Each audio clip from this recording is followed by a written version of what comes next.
우리가 계속해서 다윗이 지금 하나님의 시험을 거쳐가면서 하나님의 테스트와 훈련을 거치면서 하나님이 택하신 왕으로서 왕답게 세워져가는 그 모습들을 보고 있습니다.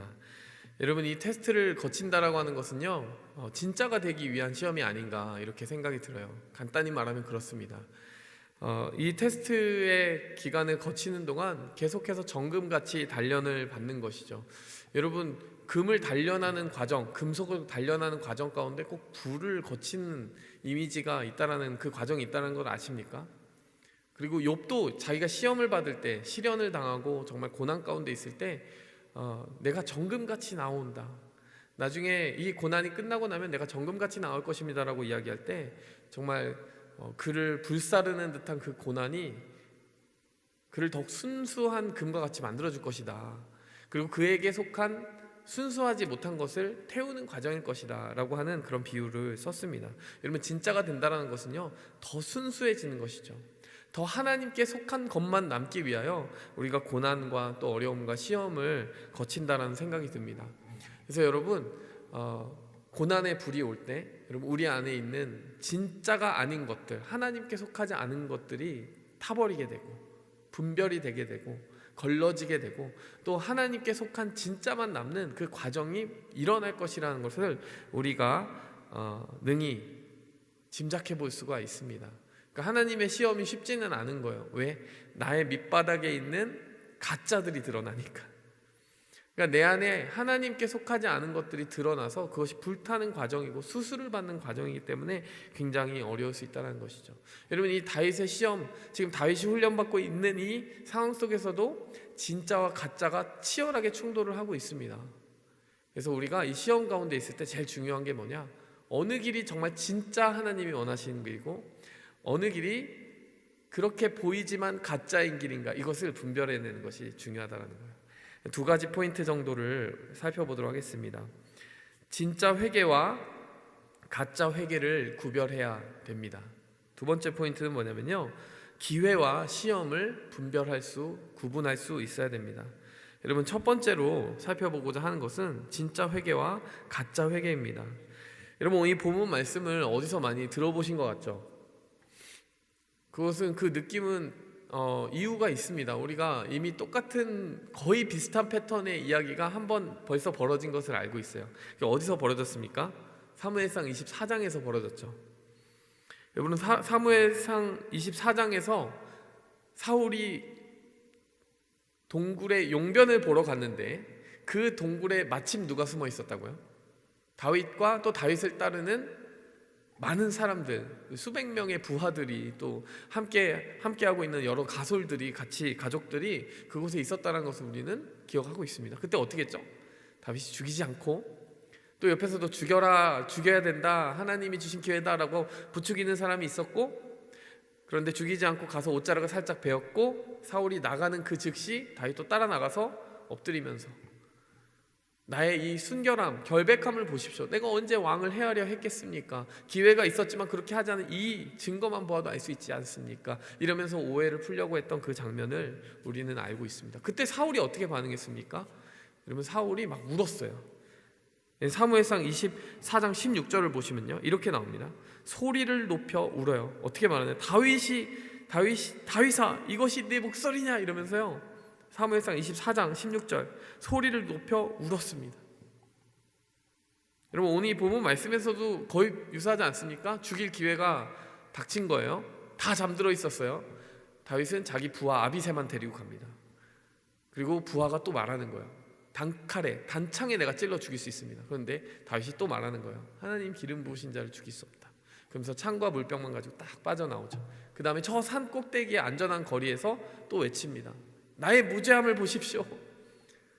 근데 사울이 또 어떻게 해요? 내가 잘못했다, 이렇게 얘기하면서 또 회개하는 모습을 보여줍니다. 근데 알고자 하는 것은 이거예요. 사울이 참 보면 잘못을 뉘우치고 내가 잘못했다고 말하는 것은 생각보다 잘하지 않습니까? 근데 왜 사울은 계속 이렇게 쫓아다니고 있냐라는 거예요. 사무엘상 24장에서 이미 다윗에게 내가 잘못했다고 했잖아요. 잘못했다고 했는데 왜 또 지금 26장에 와서는 또 똑같은 모습으로 쫓아다니고 있느냐라는 말이죠.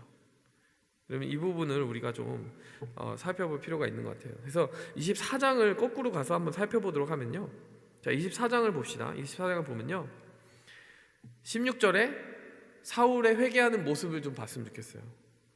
사울이 회개할 때 어떻게 합니까? 소리를 높여 울면서 회개합니다. 여러분 뭐 수련회나 기도 모임 같은 거 하면은 누가 정말 하나님 만나고 있는 것 같으세요? 아, 저 사람 진짜 회개하고 있네. 진짜 하나님 앞에 진실한 회개를 드리고 있는 것 같아. 여러분 흔히 눈물을 흘리면 그런 것 같지 않습니까?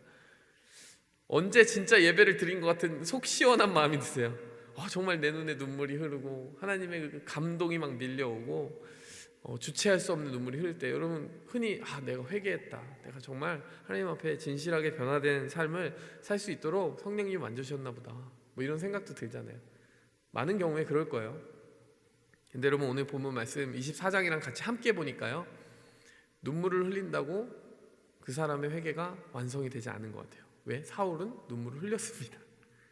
눈물도 흘렸고요. 24장 17절을 보니까요, 뭐라고 말합니까? 다윗에게 나는 너를 학대하고 있는데 너는 나를 선대하고 있기 때문에 너가 의롭다라고 이야기합니다.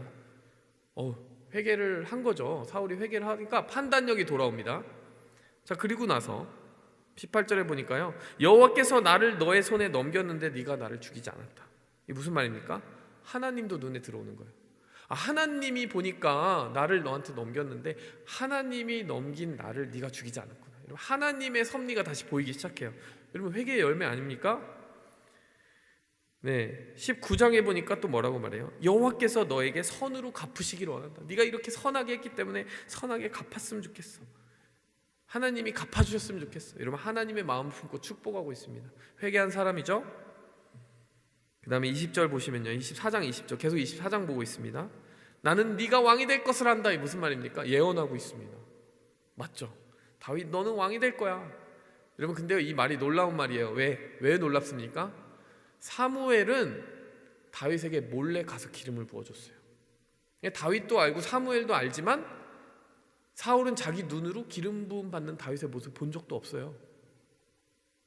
그러니까 다윗이 왕이 될 거라고 이렇게 인정해주는 말은 사실 굉장히 놀라운 말입니다. 20절에 그러니까 사울이 다윗아 네가 왕이 될 걸 알아, 이렇게 얘기하는 건요 굉장히 영적인 말이에요. 예언을 해준 말인 거라는 겁니다. 하나님의 마음으로 예언됐습니다. 21절에 보니까 뭐라고 하는지 알아요? 네가 왕이 되고 나면 나의 후손을 죽이지 말아줬으면 좋겠어. 겸손하죠. 왕인데 겸손하게 이야기합니다. 게다가요 오늘 본문과 조금 다른 점은, 오늘 본문에서는 다윗이 저 산꼭대기에 올라간 후에 소리를 질러서 이야기했다면 사실 24장에서는 더 위험했습니다. 사울이 나가자마자 뒤따라가서 여길 보십시오라고 얘기했기 때문에 사울이 거기서 다윗을 죽일 수도 있는 기회를 드랍하고 죽이지 않은 것은 정말 회개했다라고 볼 수 있는 거죠. 여러분 그렇지 않아요? 눈물도 흘렸죠. 판단력도 돌아오죠. 정리해보면 하나님도 눈에 들어오죠. 하나님의 마음을 품고 축복도 해줬죠. 하나님의 마음으로 다윗을 향한 예언도 해줬죠. 겸손하게 다윗에게 나를 죽이지 말아달라고, 나중에 왕이 되면 날 살려줘야 된다, 우리 후손들을 지켜줘야 된다라고 겸손하게 이야기하죠. 여러분 이거 회개한 거 아닙니까? 사울 이 정도면 회개했잖아요. 근데 참 이상하게도 이렇게 정말 있는 회개 없는 회개 다 한 것 같은데 왜 26장에서 딴 사람이 되어 있냐라는 거예요. 왜 다시 도루묵이 되어 있느냐라는 말입니다. 여기서 우리가 회개를 다시 정리해 볼 필요가 있습니다. 회개가 뭐죠 여러분? 회개가 뭐죠? 제가 자주 얘기했고 또 세례자 교육 때는 꼭 얘기합니다. 회개라는 것은요 하나님께 돌아가는 것이에요. 하나님께 돌아가는 것인데 세 가지 방면에서 돌아가야 됩니다. 지정의가 돌아가야 됩니다. 지식적으로 돌아가야 되고요, 감정적으로 돌아가야 되고요, 의지적으로 돌아가야 됩니다. 이 말이 어려운데, 지적으로 돌아간다는 것은 내가 잘못했다는 걸 깨닫는 거예요. 근데 여러분 어떤 사람들은 깨닫긴 하는데 가슴속으로는 저항을 하는 사람도 있어요. 그렇죠? 내가 잘못한 건 알겠어. 근데 I don't feel like it. 하나님한테 반응하고 싶지 않아.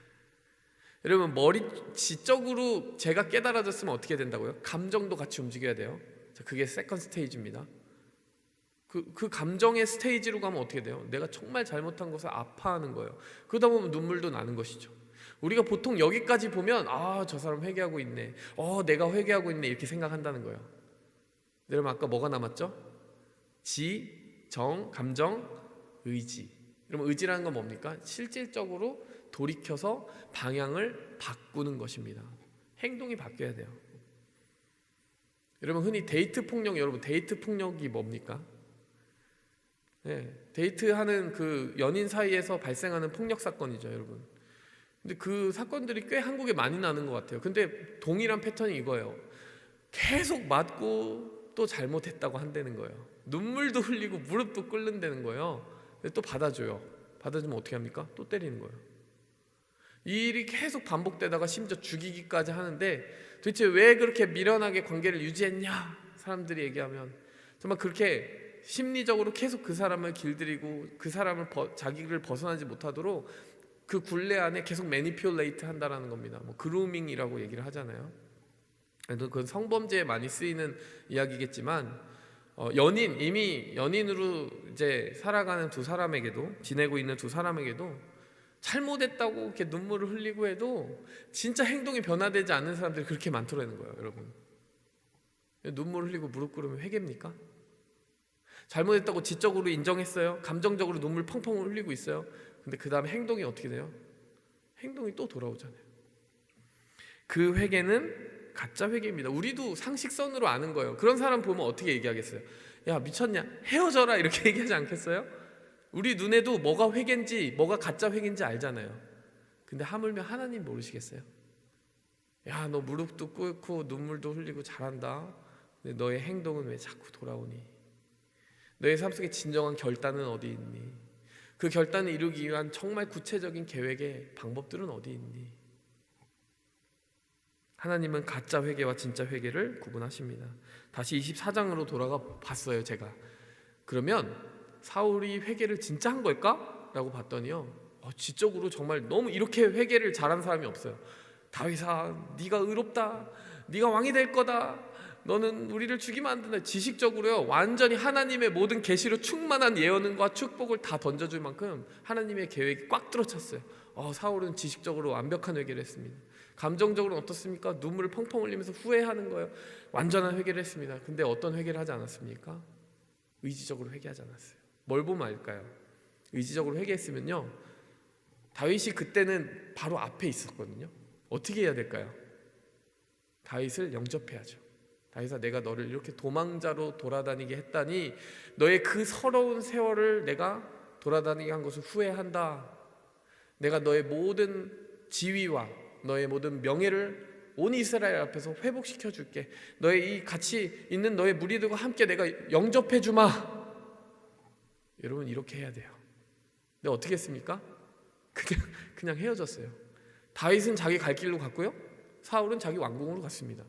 사울이 눈물 펑펑 흘리고 다윗이 하나님이 세운 왕이 될 거고 그런 얘기한 게 정말 무색하게도요 다윗을 위해서 아무것도 안 했어요. 왕이 될 사람이라며, 그냥 보내버린 거예요. 너 계속 도망자 생활해라. 너 계속 광야에서 어떻게 살든 네가 알아서 해라, 이거예요. 사울이 정말 변했는지 안 변했는지는 그 말과 행동과 어떤 번지르르한 눈물 흘림으로 보여준 것이 아니라 조금도 변화되지 않는 행동을 보면 사울의 회개라는 것이 정말 찰랑찰랑 걸리는 아무 의미 없는 수준이었다는 것을 금세 알 수 있다는 거죠. 24장이 그렇게 끝났기 때문에 26장이 있는 거예요. 24장이 그렇게 감정의 쇼 폭발, 그게 가짜였다고 생각하지는 않아요. 정말 눈물 흘렸을 겁니다. 정말 마음이 찔리고 정말 생각도 그렇게 바뀌었을 거예요. 근데 자기 행동만큼은 딱 붙들고 안 움직이고 있는 겁니다. 고집을 놓지 않는 거예요.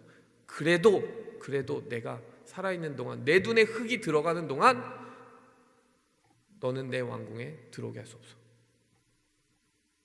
여러분 그 24장이 있으니까요 오늘 26장이 또 오는 겁니다. 여러분 우리가 어떻게 하면 회개를 complete, 완전하게 이룰 수 있습니까? 회개를 완전히 이루기 위해서는요, 여러분 나의 회개가 어느 정도 수준까지 왔는지를 잘 체크해 봐야 됩니다. 지식적으로만 머무나 감정적으로 의지가 다 바뀌어서 행동까지 변화된 것인가 잘 봐야 된다는 것입니다. 여러분, 우리가 그렇게까지 변화될 수 있을 때에 하나님이 인정하는 회개를 할 수 있는 것입니다. 여러분, 다윗은요 이제 사울이 진짜 회개를 하고 있지 않았다라는 것을 아는 것 같아요. 왜? 첫 번째 24장에서는요 그냥 가까운 거리에서 사울을 마주쳤는데요, 이제는 믿지 않아요. 그냥 물병과 창을 가지고 저 산꼭대기에 가서 외칩니다. 무슨 말입니까? 사울, 당신은 회개할 마음이 없어. 나는 당신의 회개를 믿지 않아, 이거예요. 여러분, 사람의 눈에도 보이고 하나님의 눈에도 훤히 보이는 가짜 회개, 반쪽 회개, 그냥 도루묵 회개, 이런 회개 하지 말자는 겁니다. 정말 진짜 회개와 가짜 회개를 구별합시다, 우리 자신에게서도. 두 번째로요, 여러분, 기회와 시험을 분별해야 됩니다. 무슨 말입니까? 아비새라고 하는 다윗의 그 부하가 같이 갔는데 그 사람의 눈에는 이 기회는 정말 영락없이 사울을 찔러 죽일 기회였습니다. 근데 다윗의 눈에는 어때요? 이건 시험이야. 사실은요 아비새의 그 주장이 조금 더 합리적으로 보일 수도 있어요. 왜? 여러분, 군인이 3,000명인데요 3,000명이 다 같이 잠드는 게, 여러분 생각해 보세요. 3,000명이 한 명도 눈을 뜬 사람이 없고 다 자고 있어요. 이게 쉬운 일입니까? 어려운 일입니까? 불침번도 안 세워놓고 군대, 명색이 군대가 3,000명이 정예병사, 그리고 이스라엘에서 고르고 추렸다고 하는데 3,000명이 다 잠들어요. 말이 됩니까? 여러분, 이거는요 하나님이 하신 거예요. 그걸 보면 아비새도 다윗도 말할 수밖에 없어요. 이건 하나님이 이 사람 재워놓으셨네. 다 3,000명이 다 코고가 앉아있네. 여러분, 그러면 생각하기에 앞서서 아비새는 이건 기회입니다라고 정말 쉽게 외칠 수가 있는 거예요. 그런데 다윗은 기회를 따라 움직이지 않았습니다. 그 상황이 내게 유리해 보여도 바로 그 유리해 보이는 대로 해석하지 않았다라는 거예요. 잠깐 그렇게 해석하지 않고요, 아니야, 이건 테스트일 수도 있어. 내가 이전에 이미 통과한 테스트, 기름 부음 받은 자를 내가 죽이지 않은 것을 하나님 기뻐하시지 않으셨을까? 그런데 그 테스트가 또 벌어진 것 아닐까? 이 가능성에 조금 더 무게중심을 두고 그는 조심스럽게 자기의 마음을 또다시 살피기 시작한 것입니다. 여러분, 그럼 여러분은 이 다윗이 어떻게 그것을 시험, 기회가 아니라 시험이라고, 하나님의 테스트라고 분별해낼 수 있었을 것 같으세요? 왜 그랬을까요? 여러분, 오늘 26장 9절에서 10절 보시면요 이렇게 나옵니다. 다윗이 뭐라고 말할까요? 다윗이 아비새에게 죽이지 말라고 이야기합니다.